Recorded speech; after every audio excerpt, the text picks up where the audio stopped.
Hi hello ಎಲ್ರಿಗೂ ನಮಸ್ಕಾರ. Welcome back to Wikimedia YouTube channel. ನಾನು GM ಪವಿತ್ರ.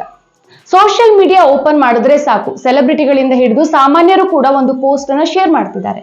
ಇಡೀ ಸೋಷಿಯಲ್ ಮೀಡಿಯಾದಲ್ಲಿ ಈ ಪೋಸ್ಟ್ ಹಲ್ಚಲ್ ಎಬ್ಸಿದೆ. ಈಗ ನೀವು ಸ್ಕ್ರೀನ್ ಮೇಲೆ ನೋಡ್ತಾ ಇರಬಹುದು, ಅದೇ ಈ ಪೋಸ್ಟ್.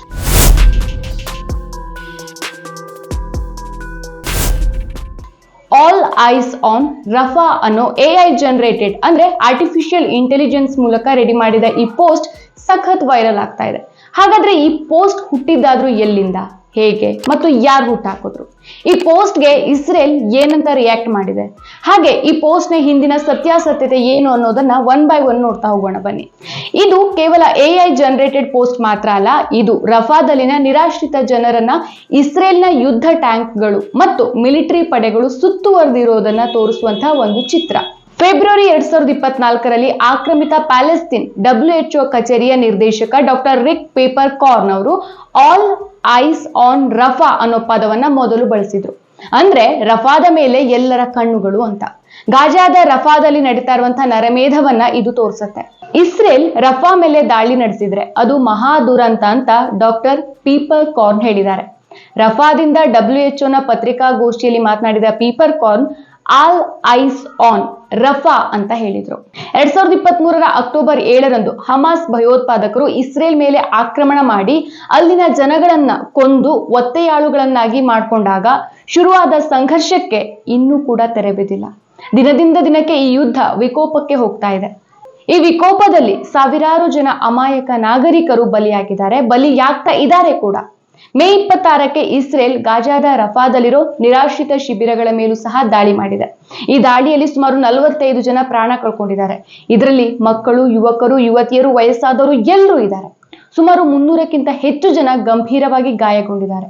ರಫಾದಲ್ಲಿ ನಡೆಸ್ತಾ ಇರುವಂತಹ ಕಾರ್ಯಾಚರಣೆಯನ್ನ ನಿಲ್ಲಿಸುವಂತೆ ಅಂತಾರಾಷ್ಟ್ರೀಯ ನ್ಯಾಯಾಲಯ ಇಸ್ರೇಲ್ಗೆ ಆದೇಶಿಸಿತ್ತು ಈ ಮೊದಲೇ. ಆದೇಶ ನೀಡಿದ ಕೆಲವೇ ದಿನಗಳಲ್ಲಿ ಇಸ್ರೇಲ್ ಈ ದಾಳಿ ಮಾಡಿರೋದು ವ್ಯಾಪಕ ಆಕ್ರೋಶಕ್ಕೆ ಎಲ್ಲ ಕಡೆ ಕಾರಣ ಆಗಿರೋದು. ಇದೇ ಈಗ ಜನಸಾಮಾನ್ಯರ ಕೆಂಗಣ್ಣಿಗೆ ಕಾರಣ ಆಗಿರೋದು. ಮೇ 25ರಿಂದ 60ಕ್ಕೂ ಹೆಚ್ಚು ಅಮಾಯಕ ನಾಗರಿಕರನ್ನ ಹತ್ಯೆ ಮಾಡಲಾಗಿದೆ. ಅಷ್ಟೇ ಅಲ್ಲ, ರಫಾದಲ್ಲಿನ ನಿರಾಶ್ರಿತರ ಶಿಬಿರದ ಮೇಲೆ ಇಸ್ರೇಲ್ 900 kg ತೂಕದ 7 ಬಾಂಬ್ಗಳನ್ನ ಹಾಕಿದೆ.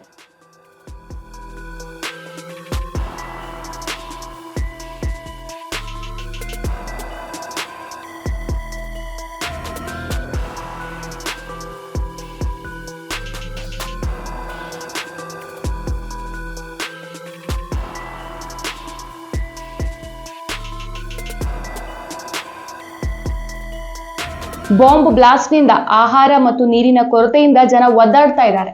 ಗಾಜಾದ ಸದ್ಯದ ಪರಿಸ್ಥಿತಿ ಭೂಮಿಯ ಮೇಲಿನ ನರಕ ಆಗೋಗಿದೆ. ವಿಶ್ವದ ಹಲವು ರಾಷ್ಟ್ರಗಳು ಇಸ್ರೇಲ್ನ ಈ ಕೃತ್ಯವನ್ನ ಖಂಡಿಸಿದ್ವು.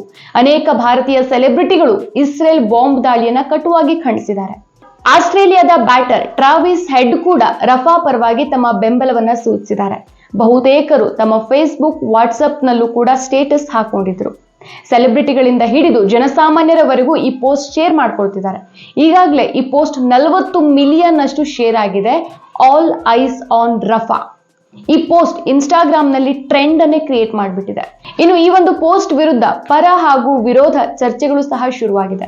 ಭಾರತೀಯ ಸೆಲೆಬ್ರಿಟಿಗಳು ಈ ಪೋಸ್ಟ್ ಅನ್ನ ಹಾಕ್ತಾ ಇದ್ದಾರೆ. ನಟ ದುಲ್ಕರ್ ಸಲ್ಮಾನ್, ಕೀರ್ತಿ ಸುರೇಶ್, ಪ್ರಿಯಾಂಕಾ ಚೋಪ್ರಾ, ಮಾಧುರಿ ದೀಕ್ಷಿತ್, ವರುಣ್ ಧವನ್, ರಶ್ಮಿಕಾ ಮಂದಣ್ಣ, ವಿಜಯ್ ವರ್ಮಾ, ಮಾಧುರಿ ದೀಕ್ಷಿತ್ ಹೀಗೆ ಸಾಕಷ್ಟು ಸೆಲೆಬ್ರಿಟಿಗಳು ರಫಾ ಮೇಲಿನ ಇಸ್ರೇಲ್ ಬಾಂಬ್ ದಾಳಿಯನ್ನ ಖಂಡಿಸಿ ಆಲ್ ಐಸ್ ಆನ್ ರಫಾ ಅನ್ನೋ ಪೋಸ್ಟ್ ಅನ್ನ ಶೇರ್ ಮಾಡ್ಕೊಂಡಿದ್ದಾರೆ. ಆಲ್ ಐಸ್ ಆನ್ ರಫಾ ಈ ಪೋಸ್ಟ್ ಬರೀ ಇನ್ಸ್ಟಾಗ್ರಾಮ್ ನಲ್ಲೇ 40 ದಶಲಕ್ಷಕ್ಕೂ ಹೆಚ್ಚು ಬಾರಿ ಶೇರ್ ಮಾಡಲಾಗಿದೆ. ಯಾವಾಗ ಈ ಪೋಸ್ಟ್ ವೈರಲ್ ಆಯ್ತೋ ಆಗ ಭಾರತದಲ್ಲಿ ಇರುವ ಇಸ್ರೇಲ್ನ ರಾಯಭಾರಿ ರಿಯಾಕ್ಟ್ ಮಾಡಿದ್ದಾರೆ. ಅವರು ತಮ್ಮ ಎಕ್ಸ್ ನಲ್ಲಿ AI ಜನರೇಟ್ ಮಾಡಿರುವ ವೇರ್ ವರ್ ಯುವರ್ ಐಸ್ ಅನ್ನೋ ಪೋಸ್ಟ್ ಮಾಡೋ ಮೂಲಕ ಅಕ್ಟೋಬರ್ 7, 2023ರಂದು ಹಮಾಸ್ ಭಯೋತ್ಪಾದಕರು ಇಸ್ರೇಲ್ ಒಳಗೆ ನುಗ್ಗಿ 1160 ಅಮಾಯಕರನ್ನ ಕೊಂದು 250ಕ್ಕೂ ಅಧಿಕ ಜನರನ್ನ ಒತ್ತೆಯಾಳುಗಳನ್ನಾಗಿ ಇಟ್ಕೊಂಡಾಗ ನೀವ್ ಯಾಕೆ ಪ್ರಶ್ನೆ ಮಾಡಲಿಲ್ಲ ಅಂತ ಪ್ರಶ್ನೆ ಕೇಳಿದ್ದಾರೆ. ಆಲ್ ಐಸ್ ಆನ್ ರಫಾ ಪೋಸ್ಟ್ಗೆ ಪ್ರತಿಯಾಗಿ ಇಸ್ರೇಲ್ ಪರ ನಿಂತಿರುವವರು ಬ್ರಿಂಗ್ ದೆಮ್ ಹೋಮ್ ನೌ ಅಂದ್ರೆ ಹಮಾಸ್ ಬಳಿ ಇರುವಂತ ಇಸ್ರೇಲ್ನ ಒತ್ತೆಯಾಳುಗಳನ್ನ ಅವರ ಮನೆಗೆ ಈಗಲೇ ಕರೆತನ್ನಿ ಅನ್ನೋ ಹ್ಯಾಶ್ ಟ್ಯಾಗ್ ಟ್ವಿಟರ್ ಅಲ್ಲಿ ಈಗ ಟ್ರೆಂಡ್ ಆಗೋಗಿದೆ.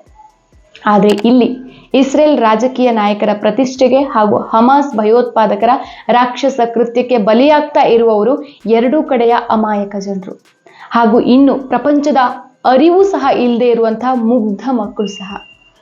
ಈ ಒಂದು ವಿಡಿಯೋ ಬಗ್ಗೆ ನಿಮ್ಮ ಅನಿಸಿಕೆ ಏನು ಅನ್ನೋದನ್ನ ಕಮೆಂಟ್ ಮೂಲಕ ತಿಳಿಸಿ. ನಮಸ್ಕಾರ.